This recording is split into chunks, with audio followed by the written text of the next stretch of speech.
pond is looking good despite 17.6 degrees. Oh, that's it. This is the end. This is the end of our so-called summer. I think you all think and agree the same. Temperatures come down now, it's nearly the end of August, got the bank holiday coming up, and the temperatures are dying. You can just tell in the morning, you can tell in the evenings. That's it now, we've got to make the most of it. And prep for, well, there's not a lot of prep for autumn, but while it's still a reasonable temperature, I'm still trying to get as much food in these as possible, but it's been terrible growing outside. There's no such thing as growing outside for me. These are just maintaining body really. I won't say they've grown. The Chagor is still the same size, nothing really seems to grow, so that is that. So this pond is looking really good, nice and clear. I've moved one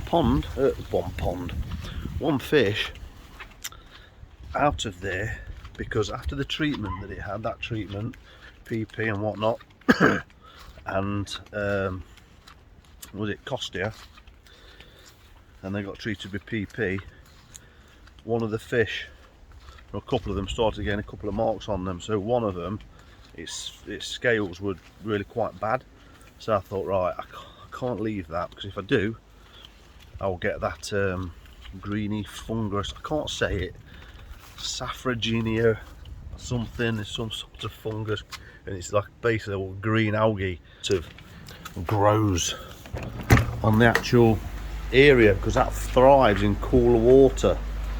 So that fish, what I did, sedated it. Yeah, it's there, look, you can see how red it is there now, look, because I took about 4 scales off and I cleaned right into the pocket. And if you've never done it, I would recommend you do it, because it really is a learning curve. When you first see the pocket of the scale, it seems really quite tight and flat, don't it? But you can really get a brush, get a soft, a brush about 1/2 inch wide, and you can get right underneath. And you can really get underneath and lift it. You can get right under the pocket. Now what I have got is, you can get like little manicure sets, you get a nail file set, and there's like, you get a nail file, tweezers, things like that, and they've got these in. I think these are for pushing back on your skin, on your nails. You can push back the cuticles like that, so you can push back the actual cuticle and you get like snippers. But anyway, what I use it for, and you get 2 in this little kit, that is really useful to get underneath the scale, because it's soft. Well, it's not soft, it's like, it's not really hard, doesn't break, it's quite bendable, and it's like a little flat jobby, and you can really get under the scale like that. And what I do, I get right under the scale, and you can lift it, and when you've got it lifted, you can get your thumb, put it on top, and then pull it out like that. Really a lot easier, I found it a lot easier. You can actually lift it. I know it sounds daunting, but I would advise anybody to sedate a koi that has got scales. Don't just keep spraying it. If it's really light, if you get to them really quick and it's just damaged itself or a knock, just spraying it with anti-bac or something is a really good idea. But if that's got damage on the scale, you're in a bit of bother with that, because the scale, what happens is they just tend to keep rotting, and it's really difficult to get to the bottom of it, and they actually rot to the actual tip and the root underneath. So you'd have to get the old scale out and pull it out, and it will regenerate and grow, as that is proof. So what you get is, imagine you've got the skin, the bones and all that, and the muscle and all that on the fish. You get like, think of it like a layer. There's a skin layer, imagine it's skin like that, just on the fish, and then what they've got is the scales almost attached at the very end like that, and then they come out, and then they obviously keep layering up, and that's almost like he's in the skin like that, and then they keep overlapping like tiles. So what happens is, or what happened in this koi in particular, because it got damaged, I did treat it when I first put anti-bac on, sprayed it, cleaned it and all that, and it's been about 6 weeks now, and it's been progressively getting worse. So like I say, sedated it, got it in a bowl, and did it actually in here. And I just sort of, because it was sticking up, got them underneath, pulled them out, got under the pocket underneath, cleaned it with anti-bac and Tamidine or whatever you've got, clean it all out, and then clean the actual skin. And there was like quite a lot of soft rot on the actual scales, and also it looked like it started to attack the skin underneath. And once you start getting that, you're in a really dangerous zone, because that is then where the balance, the equilibrium of the water inside the fish, the actual skin is a layer between the inside and the outside. Once that is penetrated, water from outside can start penetrating in, and that's where they can get really bad bacterial infections, pine cone, all sorts of nasty stuff. So you've really got to prevent that. That's why I bought it in here, put a bit more salt in here. This is now back at 0.5, treated it, scales out, cleaned, jobs are good. And so I just thought I would put that one in there. Now just a update on the bit of everything really in this one, because I've been really busy. I've been really busy at work, so I've not been in here as much. Everything's been running right. This is since I've been on holiday, but the sculpted layers has been doing great. It's quite low now, look. You see the muck in there?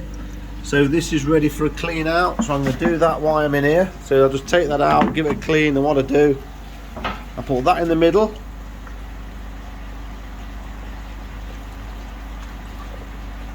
And then when I touch this and potentially dislodge anything, it basically drags it, look. Instead of it going into the moving bed, it's getting dragged in, look. So I've disturbed that now. There you go. And I'll spray that out and put it back. So that's a bit worse, because I really gave it a good dose of Pond Detox, and it actually went really cloudy. So I wanted to make it a bit cloudy. So that's had its second clean out, but I would say that's lasting me about 3 days now. Brilliant. What I've done as well, I cleaned these brushes out. Now the big ones, there's some 5-inch brushes, but they're a bit wide, so when I'm pulling them out, the brushes are catching the side, and then when you get to the top, they're flicking me with a bit of muck. So that's the only downside with brushes. I said that from the start, the cleaning of them is a bit of a pain. So what I've done is, I've took one of them out and put a couple of more of these smaller ones in, because these 4-inch ones are perfect.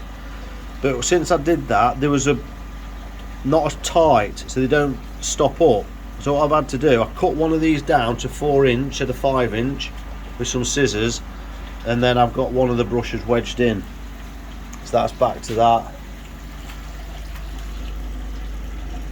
pH is 7.3, it's quite low. The KH has been around about 2. I don't chase KH because it just comes down, so it seems to like to settle around about 2, unfortunately for me, even though the tap water is normally higher, but I'm not trickling water in. That's a closed system, so I just do water changes, drop that off, top up every week. So that's not enough to keep the KH, you know, higher, so I don't bother. And then there's these fish. As you can see, these fish are doing brilliant. So temperature in here at the minute is 24.4. That's on 24, the air source heat pump. So what I'm doing now, this is the wind down. So in the spring I wound up in May. So as the natural temperature rises, the air source heat pump was brought up in temperature to match the ambient temperature, then keep it topped up, and it's been keeping it topped up now May, June, July, August. So I'm hoping now, see what September does. So now I'm going to hopefully maintain 24. go into October, see what happens. So what I've had to do now, it's that time of year, summer's over, that's it. So there's going to be some warm days, so now I'm having to close to conserve heat, the warmth in here, and not draw out the pond indoors. I've closed that window now, so that's permanently closed, and I'm shutting the door at night, and that one is cracked open, and that's done the trick, because this was actually, I think if I'd have left it fully open, both windows and door fully open, it would probably only be, the air source heat pump would be coming in a lot more. So now it's that time of year, we're ramping up with heat, temperature's starting to come down. So I'm going to try and hold it for as long as I possibly can at 24, and then once the air source heat pump is coming on a whole lot more, hopefully I can get away with October, and then I'm going to start coming down, bringing it down to an ambient temperature of 12, and just let it gradually come down, and then the air source heat pump will maintain 12.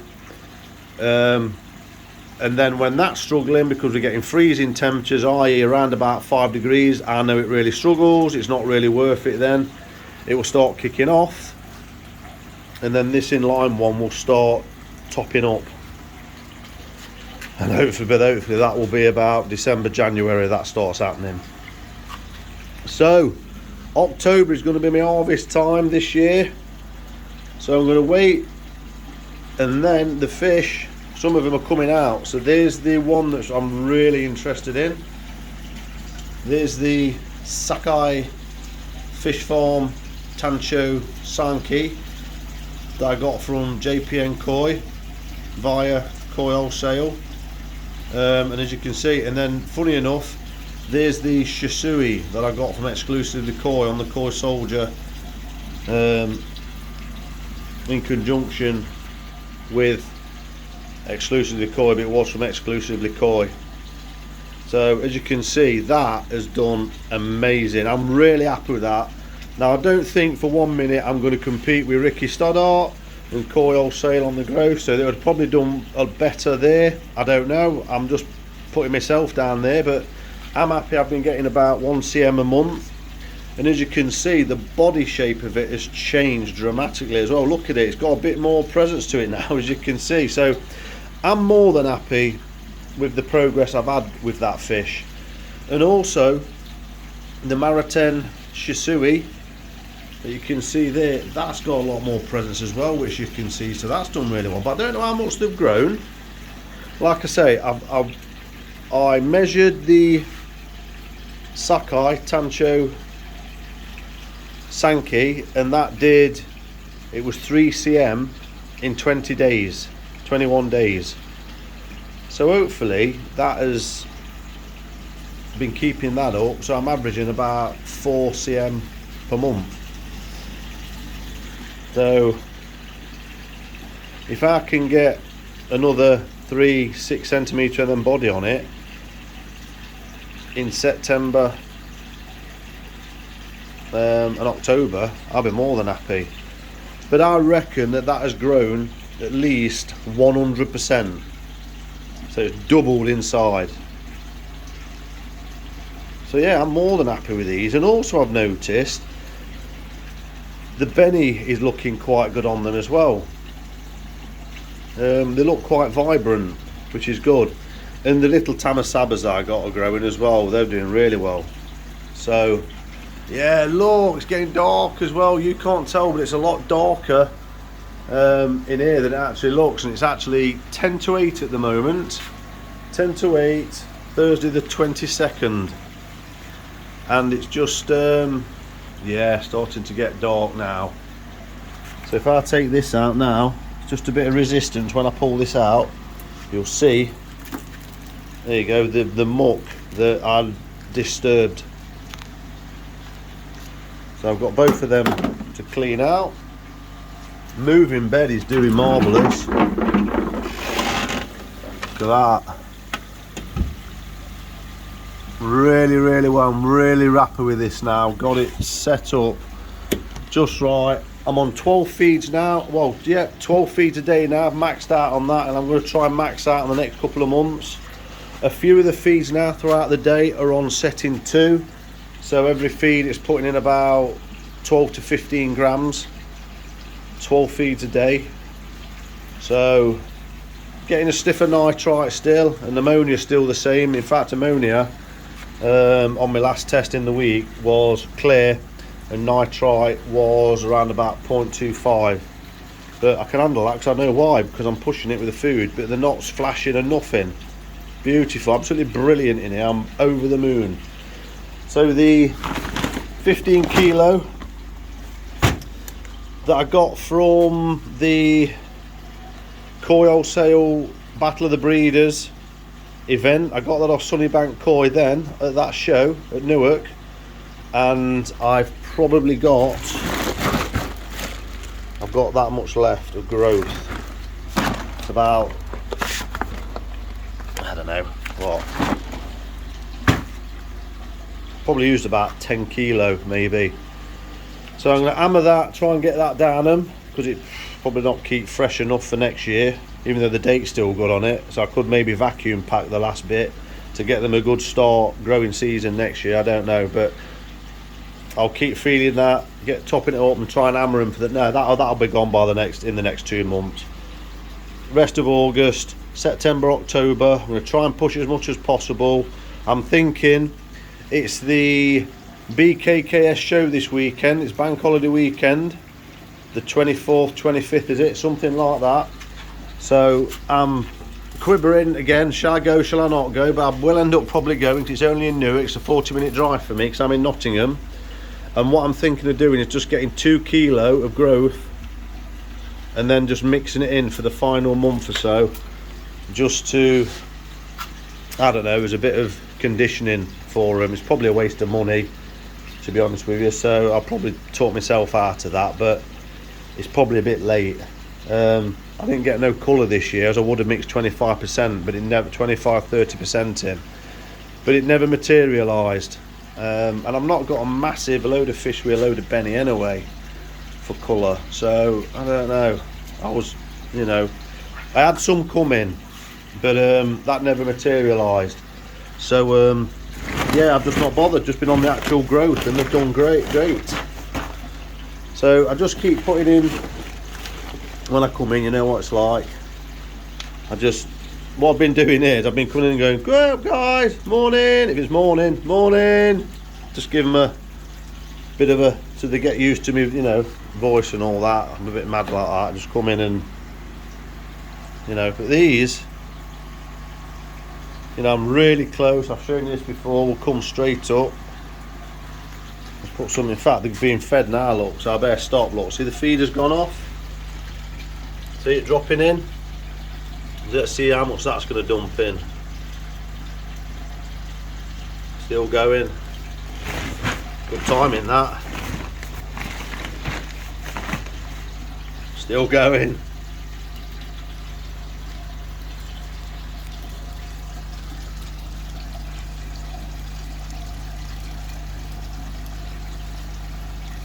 Still going.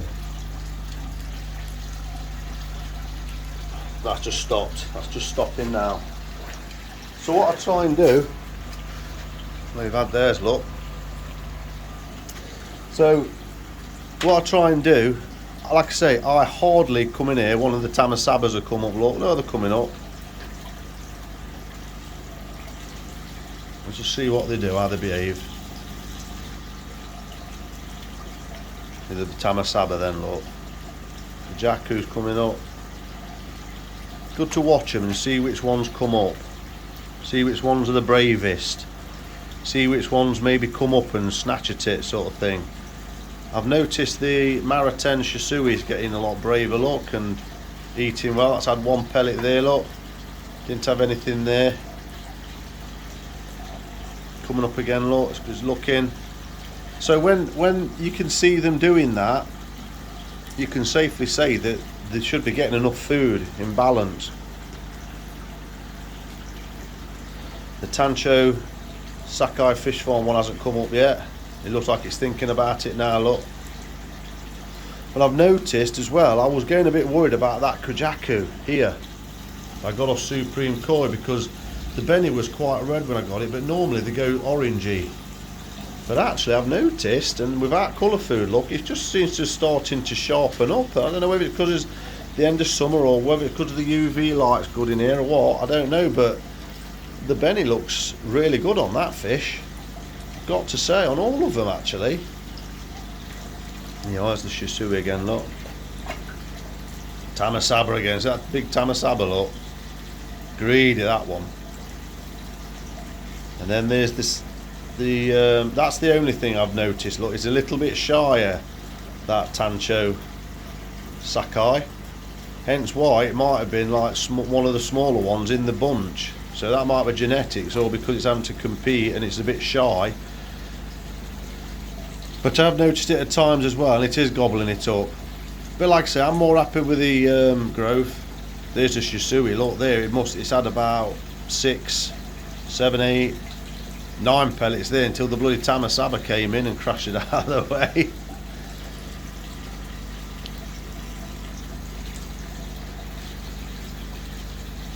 So yeah, the behaviour's better, but fortunately for me, this pond in here doesn't get disturbed. I came in here this morning and I was in here for about 5-10 minutes, and I've been here again 5-10 minutes now tonight, and I'm just recording this video. I've been 20 minutes, I've been in here 20 minutes, and that's it throughout the rest of the 24 hours, and me getting fed till 2 in the morning. So from 7:30 it starts the third feed. The little bit goes in just to give them a little taster. Then at 7:30, then at 8 o'clock, double of the amount goes in. And then it's 8, 10, 12, 2, 4, 6, 8, 10, 12, 2. And then 2 till 7, there's no food going in. So I won't expect them to be flipping smashing it all the time. So for me, I'm happy enough. I'm happy enough. But I'm not happy enough with the light. So let's just see what's temperature is saying in here on that. Let's take these with a pinch of salt. 23, 24, okay. Out of interest, what's this showing in here? Because this isn't heated or topped up. 23.1, so you're looking 1 degrees difference now between these two.